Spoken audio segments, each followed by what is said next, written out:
Nasa? Check me.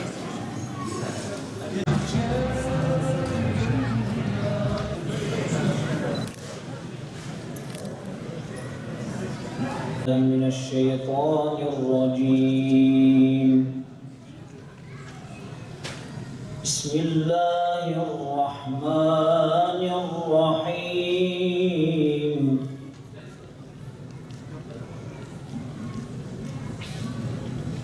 ولقد آتينا لقمان الحكمة أن اشكر لله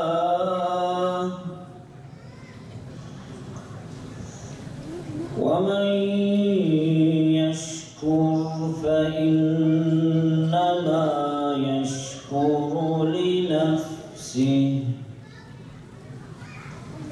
ومن كفر فإن الله غني حميد. بسم الله الرحمن الرحيم. الحمد لله رب العالمين. والصلاة والسلام على رسولنا محمد وعلى آله ve sahbihi ecmaîn. Hamd, âlemin Rabbi olan Allah'a mahsustur. Salat ve selam, onun sevgili Resulüne, hak âline, ashabına ve kıyamete kadar yolunu sürdürenlerin üzerine olsun. Siz kıymetli misafirlerimizi selamların en güzeli olan Allah'ın selamı ile selamlıyorum. İdeal Eğitim Vakfı olarak düzenlediğimiz Ailem Cennetim Olsun ana temalı seminerlerimize devam ediyoruz. Bu ayki seminerimiz çocuk eğitiminde örneklik konusuyla Doktor Abdülkadir Turan hocamız tarafından sunulacaktır. Hepiniz programımıza hoş geldiniz, şeref verdiniz.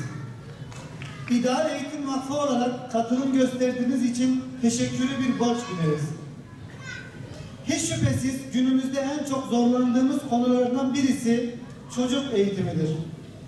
Buradaki eğitimden kastımız çocuklarımızın İslami bir edep, ahlak, terbiye ile yetişmeleri, Allah ve peygamber sevgisiyle atan kalplere sahip olmaları, Allah'ın yasaklarını ve sınırlarını bilip bunlara uymaları, anne ve babalarına karşı itaatkar ve saygılı olmaları, böylece önce kendilerine, sonra ailelerine, daha sonra da topluma ve ümmete karşı hayırlı bir kişiliğe bürünmeleridir. Aile, Allah'ın bizlere en güzel nimeti. Dünyadaki cennetimiz, hüznümüzün tesellisi, sevinçlerimizin menbaı. Cihan ağra cihan içindedir, ağrayı bilmezler. O mahiler ki derya içtedir, deryayı bilmezler.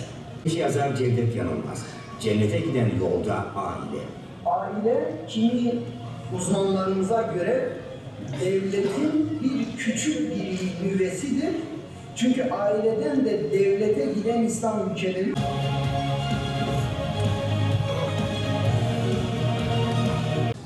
Bismillahirrahmanirrahim. Elhamdülillahi Rabbil alemin. Esselatu vesselamu ala Resulina Muhammedin Nebin ve ala alihi ve sahbihi ecmaîn. Geceniz hayırlı mübarek olsun. Saatiniz bereketle geçsin inşallah. Doğrusu bu kadar kıymetli bir heyete, kıymetli dostlara, hocalarıma, beyefendilere, hanımefendilere seslenmek hem zor hem mutluluk vericidir. Allah sizlerden razı olsun. Bir eğitimci kardeşiniz olarak, uzun yıllar bu işe emek vermiş bir kardeşiniz olarak nasıl yapılmalı? Bunu anlatmaya çalışacağım. Doğrudan oraya getireceğim. Yani. Biz ne yapabiliriz? Burada bir modelden bahsedeceğim. Bu modelin kolaylığı, bu mukaddime kısmında böyle ayağa kalkayım huzurunuzda daha iyi olacak galiba. Benim anlatacaklarımın basitliği, sakın ha bir önemsizliği yönünde bir algı oluşturmasın. İki, ya bu iş bu kadar kolay mıymış? Hoca da böyle bu işi basitleştirmek için bir gayret göstermiş, gelmiş bize anlatıyor diye bu yönde bir zihinsel bir algı oluşturmasın. Size çok basit şeyler anlatacağım. Çünkü bu iş hakikaten basit. Çok basit hakikaten. Yeter ki biz burada tatbik edelim, birbirimize inanalım. İnandıkça Allah'ın izniyle uçacağız. Kuşku duydukça anlaşacağız. Bu işin kanunu, bu işin yasası bu. Bir kere bazı şeyleri unutmamız gerekecek. Ne o? Evlat biyolojik olarak bana ait. Ben onun babasıyım, ben onun annesiyim. O halde evlat inançta, fikirde, yaşam tarzında otomatik olarak bana benzeyecek. Vallahi olsaydı ne güzel. Yani ben babası ve annesi değil miyim? Niye inancı hemen bana benzemiyor? Niye fikriyatı benimki gibi değil? Niye yaşam tarzı benim gibi değil? Maalesef bu iş bu kadar kolay değil. Onların biyolojik olarak bize ait olması, otomatik olarak inançta, fikirde, yaşam tarzında bize ait olacakları anlamına gelmiyor. Çocukların yetiştirilmesi özel bir gayret, bir çaba istiyor. Diyelim ki Abdülkadir'in babası onu yetiştiriyor. Diyor ki ya eninde sonunda yetişir. Başka bir şans yok. Ona benzemediğinde 2 tokat vurduğunda hizaya geliyordu. Fakat bugünün renkli dünyası bunu hiç kaldırmıyor. Vallahi böyle yetiştirmeyi bilen duyursun yetiştirsin. 2 tokat vurarak yetişiyorsa çocuklar ne ala mahalle demiş fakat bu iş böyle değil. Bu iş zorluk gerektiriyor.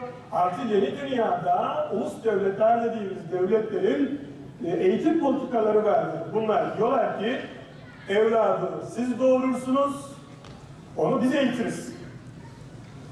Dolayısıyla karşımızda resmi eğitim müfredatları var, uluslararası eğitim müfredatları var. Efendim bunun yan kolları olan formal olmayan eğitim sistemleri var. Sineması var, bilmem artık telefonlarımıza sığan bir medya var. Bütün bunlar sizin karşınızda evinizden çocuğunuzu elinizden kaçırmaya çalışan birer kurt. İster dağdan ayı geldi, aldı götürdü değil, ister kurt kaptı götürdü değil. Biz eskisi gibi bilmem Dargecit'in, Midyat'ın, İdil'in bir köyünde, Germişlik köyünde çocuk eğitimde rakipsiz değiliz.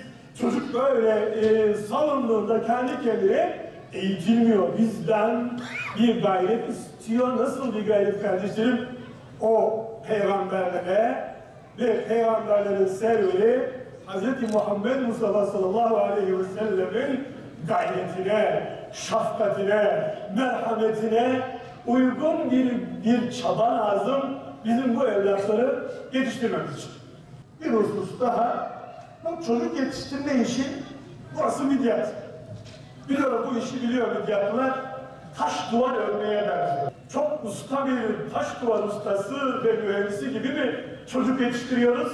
Yoksa işte bu kadar usulüyle gelen giden vuruyor, bir ben vuruyorum, bir annesi vuruyor, bir ablası abisi vuruyor. Sonra diyoruz ki karate bir türlü yetişmiyor. Gözden geçirilmekte hakikaten fayda var yani. Ve bu iş kardeşler bir niyet işi, planlama işidir. İkincisi bu bir niyet işi, bir disiplin işidir ve sabır işidir. Bu işin niyet kısmı hele çok kıymetli. Sadece iyiler modeldir. Sadece iyiler modeldir. Tabiri caizse kötülerin tarihte yeri yok. Kötülerden kahraman olmaz. Eğer biz bir kötüden bahsediyor isek, o kötü iyinin anlaşılmasını sağlamalıdır. Yani Firavun'dan bahsediyorsak Musa Aleyhisselam anlaşılsın diyedir. Eğer Nemrut'tan bahsediyorsak Hz. İbrahim Aleyhisselam anlaşılsın diyedir. Ebu Cehil'den, Ebu Lehib'den bahsediyorsak Resul-i Ekrem Hz. Muhammed Mustafa sallallahu aleyhi ve sellem anlaşılsın diyedir. Yezid'den bahsediyorsak Hz. Hüseyin anlaşılsın diyedir. İçimizde Siretül Yezid diye kitap yazmaya cüret etmiş tek kimse yok. Biz Hüseyin'i anlatırken Yezid'den bahsediyoruz. Zira kötülerin tarihte yeri yok. Onlar ancak iyinin anlaşılması için payandadırlar. Dolayısıyla anlatımımızın merkezine neyi yerleştiriyoruz? İyileri yerleştiriyoruz. Biz bugün Gazze dediğimizde aklımıza Netanyahu geliyorsa modern yanlış. Bir yerde bir hata var. Oranın bir kahramanı var, Şeyh Ahmet Yasin var, orada bir Ebru Bey de var.